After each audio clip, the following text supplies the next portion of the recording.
Hello friends, आपका स्वागत है आपके अपने चैनल प्रोवेट फाइनेंशियल सॉल्यूशन में और मैं आपका दोस्त गौनिक। सो दोस्तों, आपकी दिवाली कैसी रही? केम छो, मजे में रही? कैसे रही? और अगर मजे में रही तो आप कमेंट बॉक्स में बताइए आपने क्या क्या एंजॉय किया। और आज मैं जिस आईपीओ के बारे में बात करने जा रहा हूँ उसका नाम है ten ten ten. Comment box में बताइए कौन सा आईपीओ मैं बात कर रहा हूँ। 197 यानी कि पेटीएम के आईपीओ के बारे में। दोस्तों, पेटीएम का आईपीओ इंडिया का सबसे बड़ा आईपीओ है, सबसे बड़ा आईपीओ। इसके बाद सेकंड नंबर पे कौन सा आईपीओ है उसका नाम आप कमेंट बॉक्स में बताइए। आइए मेरे साथ पेटीएम के बारे में कुछ डिटेल्स में डिस्कस करते हैं। So let's get started. In 2009 the company launched the first digital mobile payment platform Paytm app to offer cashless payment services to customers, and now it became India's largest payment platform and the most valuable payment brand with a total brand value of $6.3 billion. The app enables customer to do cashless transactions at store, top up mobile phones, online money transfer, pay bills, access digital banking services, purchase tickets, play games online, buy insurance, make investments, and more. However, the merchants can use the platform for advertising, online payment solutions, offering products to customer and loyalty solutions. अब बात करते हैं Paytm की comparative strengths की। India's leading digital payment service platform. Strong brand identity with the brand value of $6.3 billion. Large customer base with 333 million total customers, 114 million annual transaction users and 21 million registered merchants. Paytm Super app to access wide range of digital payment services over mobile phones. अब बात करते हैं कि Paytm का IPO लाने का objective क्या है कंपनी का।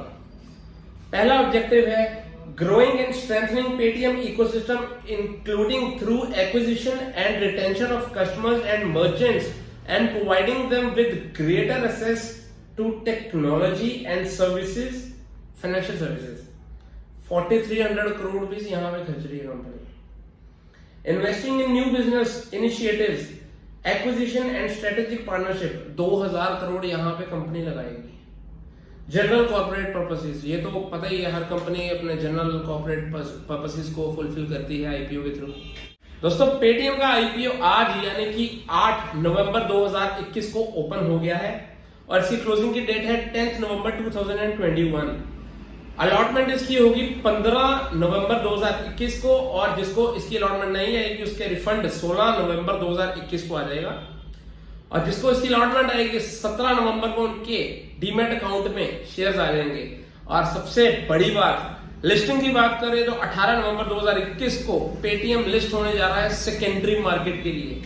अब दोस्तों, पेटीएम के शेयर की फेस वैल्यू 1 है। आईपीओ का जो प्राइस बैंड है वो 2080 से लेके 2150 तक है पर इक्विटी शेयर का। और मैं आपको रिकमेंड करता हूं कि अगर आपको अलॉटमेंट चाहिए तो कट ऑफ प्राइस पे टिक करके 2150 पर शेयर पे आप बाय कीजिए। मिनिमम लॉट 6 शेयर्स का है और मिनिमम आप 6 शेयर ही ले सकते हैं इसके अंदर। लिस्टिंग बीएसई और एनएसई पे होगी।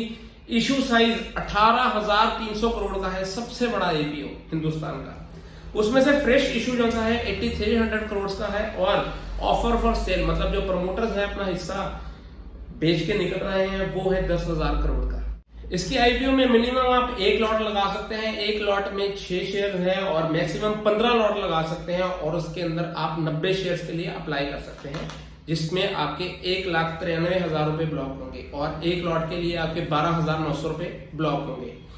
अब पेटीएम का जो सा रजिस्ट्रार है वो लिंकन टाइम प्राइवेट लिमिटेड है, और उसकी डिटेल्स मैंने आपको यहाँ पे दे दी है, आप चेक कर सकते हैं। बात करें पेटीएम के लीड मैनेजर्स की तो बहुत बढ़िया कंपनीज हैं इसके अंदर, जैसे Axis Capital Limited, Citigroup Global Marketing India Private Limited, Goldman सैक्स, HDFC Bank, ICICI Securities, JP Morgan, Morgan Stanley, इन सब ये आपको टॉप की जो सी फर्म्स हैं उनके नाम दिख रहे हैं जो कि इसके लीड मैनेजर्स में आ रहे हैं। बात करें प्रॉफिट एंड लॉस स्टेटमेंट की जो कि आफ्टर टैक्स है, तो फाइनेंशियल ईयर 19 में 4230.9 करोड़ की इस कंपनी ने लॉस क्लॉक किया था, जो कि घट के फाइनेंशियल ईयर 20 में 2942.4 करोड़ का रह गया। और फाइनेंशियल ईयर 21 में ये भी और कम होकर जो सा लॉस है वो -1701 करोड़ का रह गया। तो पिछले 3 सालों में, पिछले 3 फाइनेंशियल ईयर्स में इसने लॉस अपना बहुत तेजी से कम किया है, जो कि बहुत पॉजिटिव पॉइंट माना जाता है इसके लिए। बात करें टोटल इनकम की, तो फाइनेंशियल ईयर 19 में 3579.7 करोड़ की इसकी इनकम थी, जो कि घटकर फाइनेंशियल ईयर 20 में 3540.70 मतलब 3540.7 करोड़ की रह गई टोटल इनकम। और आपको पता है ये दौर कोरोना का था, फिर भी कंपनी ने अच्छा परफॉर्म किया। उसके बाद बात करें फाइनेंशियल ईयर 21 की, तो इसकी जो से टोटल इनकम थी वो 3186.8 करोड़ रह गई है, मतलब जो इसकी टोटल इनकम है पिछले 3 साल से कम हो रही है। और इसको हम नेगेटिव मानेंगे, चाहे कोरोना था चाहे कुछ भी था, बट कंपनी तो जो सी इनकम है उसकी तो कम हो रही है ना। जैसे कि मैंने आपको बताया कि पेटीएम का आईपीओ आज खुल गया है, और बात करेंगे सब्सक्रिप्शन स्टेटस की। QIBs ने 0.06% आज इसके अंदर सब्सक्राइब किया, बहुत अच्छा है, फिर भी ठीक है, क्योंकि QIBs आप देखते हैं NII और QIB कई बार लास्ट डे पे अपनी ओपनिंग करते हैं।